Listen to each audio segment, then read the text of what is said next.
po mga kababayan, good morning po sa atin lahat. Ngayon po ay dadalaw po tayo kila Ate Evelyn. So, naglalakad po ako dito sa Kadamuhan. At kakamustahin po natin dahil dun po sa binigay po natin tulong para sa kanya. Para dun sa kanyang pustiso. Kakamustahin lang po natin kung naipagawa niya na po yung ngipin niya. Ayun si Ate Evelyn, mayroon silang baka Ayun ko yung baka na yan. Mga alaga silang baka. So andito po daw sila. Naglalabas po ata dito sa kanilang lupain. Dito sa binabantayan po nilang lupa. Ayan. Evelyn! Ayan pala kayo! Naglilinis ng tubo. Good morning! Maligayang bati! Ayos lang. Pumunta ako sa dito at kakamustahin ka. Ito yung tinatrabaho nyo ngayon. May tower na baga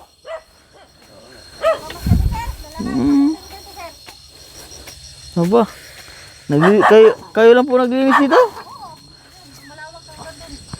Kayo nung tubuhan to, Ate Evelyn? Arawan po kayo dito? Arawan? Ha? Ay, pakyawan?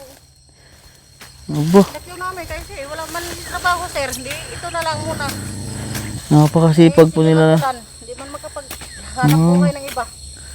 Napakasipag po nila Ate Evelyn. Tinaman ang linis po ng kanilang paglilinis ito, paggagamas tatabas. Tawag po sa amin ito ay Tatabas kasi sa namin, sir, hindi pwede yung yung punong ng damo. Oo. Hindi katulad ng Pwede kayo maabala Ate Evelyn. Pwede. Kamusta ang iyong ipin? Hindi pa ako nakapagpabunot. Kasi busy pa ko sa trabaho. Sige. Hindi, okay lang, walang problema. Kaya nandiyan man rin ang pera ko, sir. Kasi inuuna ko muna, sir, yung hanap buhay kasi siyempre may nangangailangan akong pera para sa mga anak ko. Kasi kaya once magpabunot ako, hindi ako pwede magtrabaho muna. Matagal-tagalan eh. Paano pa naman yung financial ng mga anak ko sa school nila, saka dito yung pagkain ng mga alaga ko. Sabi ko, pagkatapos na lang yung pasukan, saka na ako magkano kasi huwag ko muna unahin yung sarili ko. Kasi pero yung pera nandyan pa rin sa okay lang po yun. Problem. Pwede kayo makabala Ate Evelyn? Sabahan nyo muna. Kamustahin mo ito yung mga doon. May baka na kayo Ate Evelyn na. Kayo ng baka yun. Ha? Hindi yan sa amin. Ha? Hindi yan sa amin. Kanino yun? Ayun ay alaga sa inyo? Hindi. Ayun uwi kala ko meron ka ng baka Ano yan? Pero inalagaan niya yan? Hindi. Yan sa kapatid yan ni Kuya Manuel yata to. Ayun, pinilas ko nandun. Naiwan. Ba? Itong baka. Kala ko pinapaiwihan yan sa inyo. Iwi ang tawag. Yung bang... Hindi mo nakahabulin Ate Evelyn? Habulin tayo niyan. Ang taba ng baka. Pupunta rin kasi maputik. Kumusta ang kasal? Okay lang naman po. Timing nga siya nga dumating ka kasi aalis ako mamaya-maya. Yan, yung baka Sukal na nga dito sa amin sige na nga namin muna yung tugon. Ang dami yung tanim Ate Evelyn ito na naman tanim nyo Ha? Sitaw. Ito po ang tanim nyo yan, sitaw. Nakaharbis na yung kantala po ng unang bunga niya. Kasunod, pagbalik-balik mo marami na rin yan. Dami na po nilang tanim mga kabayan So ito po lang po ang kanilang unang na taniman, sitaw daw ngayon. Pero yan, pagka tinaniman po nila Ate Evelyn yan, abot po yun dun hanggang dulo. Hanggang yan. Ano ang mga itanim nyo ngayon dito Ate Evelyn? Ang nakaready namin dyan nga tapang tanim. Marami kami ngayong binhi ng mais. Mm. Tapos talong, Talong. may kamatis, may kalabasa, nandiyan Opo. ang kalabasa ng iba. Pero iba doon namin ano. Ah. At saka may mga okra sa sari-sari. Makikita mo na lang yan, sir, kapag matapos na kami yung mission namin dyan. Tatay niyo uwi. Nakakatuwa talaga si Ate Evelyn. Halos na napabayaan ko na nga. Bumusaran, uho. Mhm. Ay, nako. Dali lang siya Ito po yung pananim nyo ngayon. Ano to, kalabasa? kalabasa yun. Ito kalabasa. Nagpupunla po sila ng mga ano, Nung unang pananim. Oh, harvest kami ng ganito. saging. Ay, Ito. marami na. Oo. Dyan, sa labak dyan. Naka ilang binta nyo? Bininta nyo po? Isang sako kami, isang sako kalahati. Isang sako yung dyan sa baba, yung pinanguhaan natin dati? Hindi ka maniwala, sir. Binunot ni Mukuya yung isang puno. 30 piraso ang Oh, grabe naman ano. laman. Oo. Di ba yung may kinuhaan sa dyan, hindi yung binunot yung sayo, binigay. Binilang talaga namin ng ayos, 30 piraso. Malalaki. Malalaki. Ito maliliit na lang to yung mga ano na nandyan. Saan yan ibinta? Sa Dyan Paliko? sa Manilad. Nilad. Mayroon pa nga nag-order sa akin isang sako, alanganin pa pag-harvest yung gabi namin. Pa. Yung manok ko, sir, yan na lang natira. Kaya nga, tapos meron po kayong mga native. Ang dami nyo ng native na manok. Oh. Ayan o, sa silong, ikulong namin, Sarap. sir. Oh. Ayan, oh. Tinulong Bakit? namin yan. Ba't kinyo? Malaki na. Tagulan. Isa ka hindi, kapag, alam mo na kapag, Ayaw nga. wag na natin. Binibinta niyo po ba yan, Ate Evelyn? Kapag malalaki na, ibibenta ko yan. Per kilo, magkano ang kilo? Hindi per 150. kilo, kahit maganyan na kalaki, mga 500, ganito, ganyan. Kung depende Yung lang sa- babae. Yung babae, iwan ko kung magkano, nagtatanong pa ko kung magkano yung Hindi, babae. yan ay per kilo yan. Per kilo. Ang kasi doon sa Kalatagan, Per kilo ang babae, ang babae per kilo, ang lalaki. 150 ata ang lalaki, ang babae 150, 160. Ay dito, Hindi, 200 sir, ang kilo dito sir sa Pag native. sa native. Yan lang, tugas akong paa. Doon ang chinilas na iwan doon. Daming alaga ni Ate Bente na po mga kabayan. Oh. Mayroon siyang alagang mga native na manok. Ayan, tumasarap po yan sa sabaw. Yan po ang masarap yan. Tinan mo. Kaya ako yan din sir, pag-birthday ko. Ang dami pong alaga ni Ate Biling hayop. Kasi, nung nagpag-birthday ko, nagkatay lang ako ng isang manok. Oo. Isang 45 days, yun lang yung pancit, gano'n. Tapos, doon ko sana i-celebrate yun yung ko nung pagka 1 year ng bahay ko. Oo. Kailan nga ito nag-1 niya, Ate Bilin? Nang June 9. June 1 9? year na. Dali na Bilis, sila, opo. saan na sila? Ito yung 45 days mo, Ate Bilin. Oo, yan na lang natira sir kasi nung unang araw, dispose na namin nung unang araw, yung 30 peraso. Malaki na rin. Oo, ito, nabawasan na rin yan, may bumili na rin nung unang araw 3 peraso. Oo. Yung medyo malaki-laki, yun nila, pinili. Kasi, Malaki ng alaga ni Ate Bilin. Sino pa na Ate Bilin? Meron na silang 45 days na naman. ganyan ang natira kasi sobra yan eh. Ilang piraso po inalaga niya, Ate Bilin? Di ba nung una, naubos na kasi yon, di ba nung una bago mag-fiesta dito, dami akong manok, 3 Kamusta naman ito ng pista? Okay lang, nagkatay lang ko ng isang manok. Kailan niyo yung pista dito? 14. 15. 15 yung ng kasano, di ba? 15. 15, nag-fiesta dito. Tapos, ayun na yun. Nagsimple lang ako nga nakahalad lang Celebrate. ko dyan sa nag-ano ako sa altar.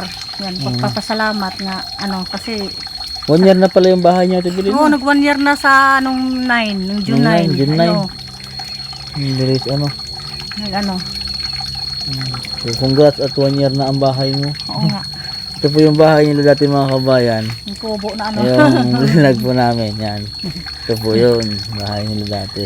Tapos pero hindi po sinira dahil yun nga paglagayan po ng mga gamit nila. Tapos kahit pa paano yung mahiga-higaan. Diyan talaga kami nagluluto Dahil itong pagkaganto pong bahay mga kabayan ay malamig po yan pagka gantong tag-init. Dito rin kami sir nagluluto ng ng kahoy. Kahoy naman ginagamit namin eh. So ito po yung nabili po natin dito yung lupa. So kahit yung ito po kasi lupa na ito mga kabayan ay bali sila Ate Evelyn po dito dati yung Parang parang nagtitinan kami dito tina, dati. nilinisan po ito nila Ate Evelyn nila Ate Evelyn dati. Masukal ito dati, sir. Masukal ano. Oo, masyado to masukal dati. Tapos nilinisan lang po nila. Oo. Tapos ngayon po ay yun nga yung na-vlog po namin ni Sir Paul sila dito.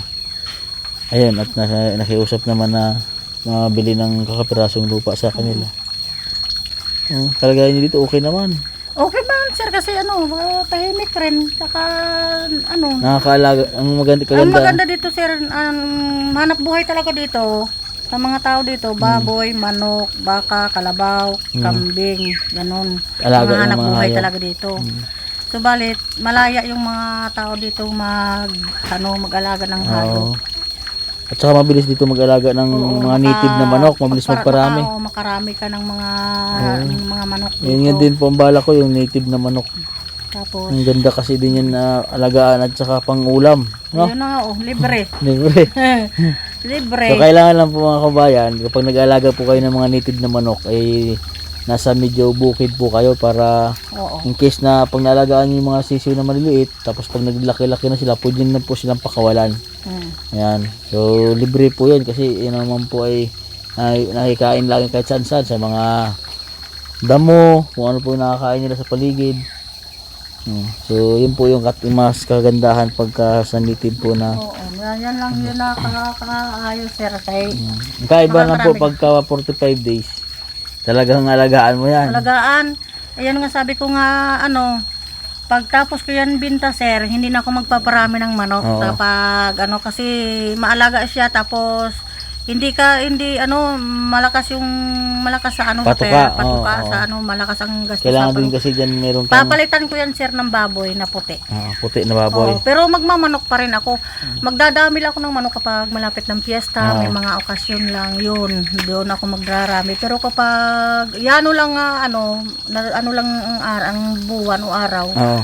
kunti lang yung imamanok ko. Kasi puti na yung ipapalit ko dyan kasi parang nakikita ko sa puti parang madali yung pera kasi Mabilis. Oo. Kasi sa manok konti lang. Oo.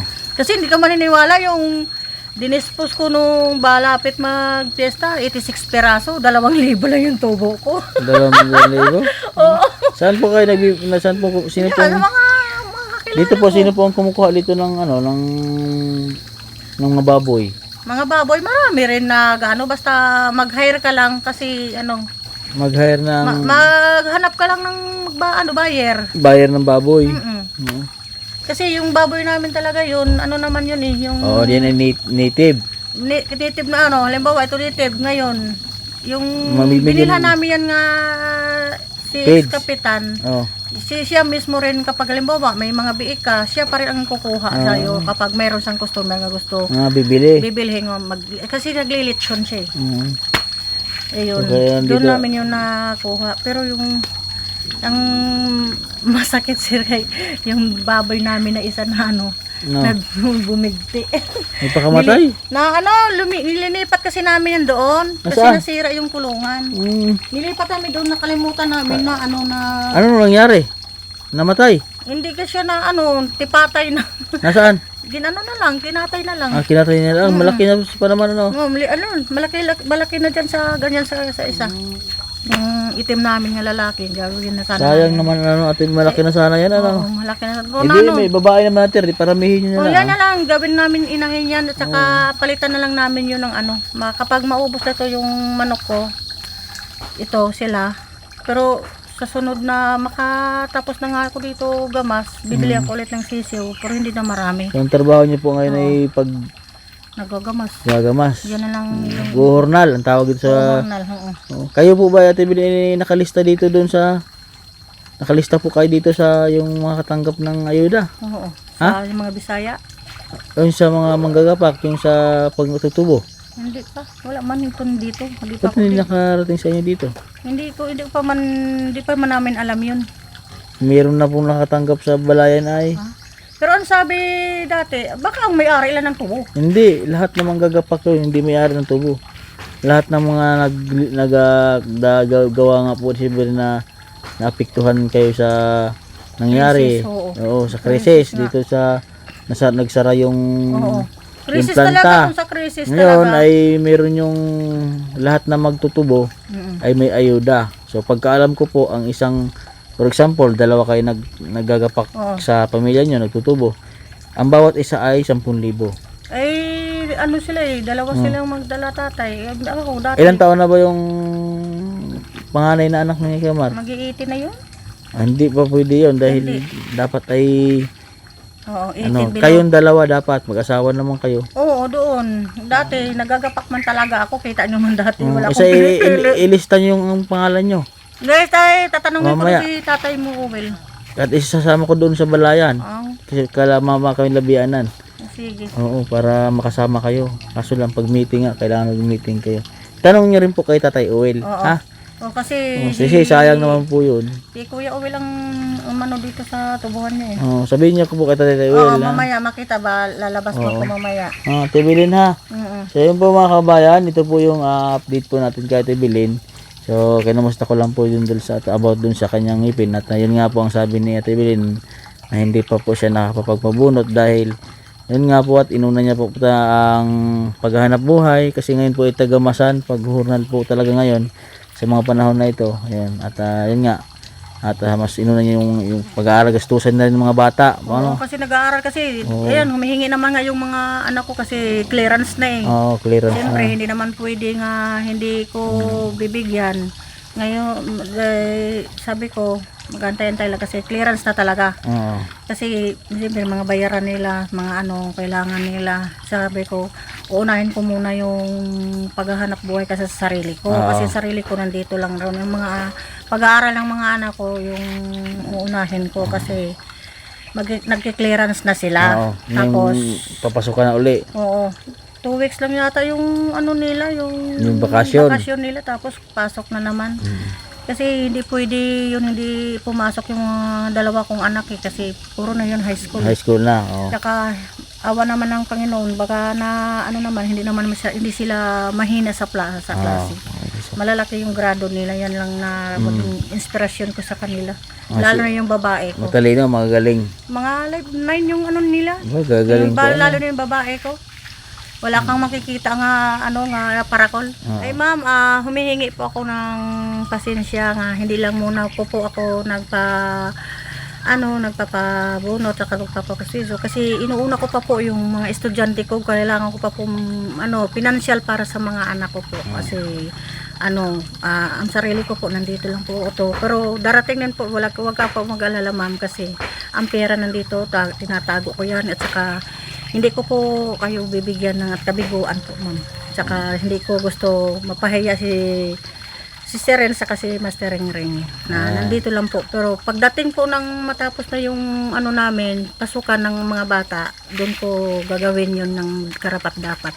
Salamat po ma'am, God bless. So yan po mga kabayan, at ito yung update po kay Ate Bilin. At dito na lang po yung vlog ko.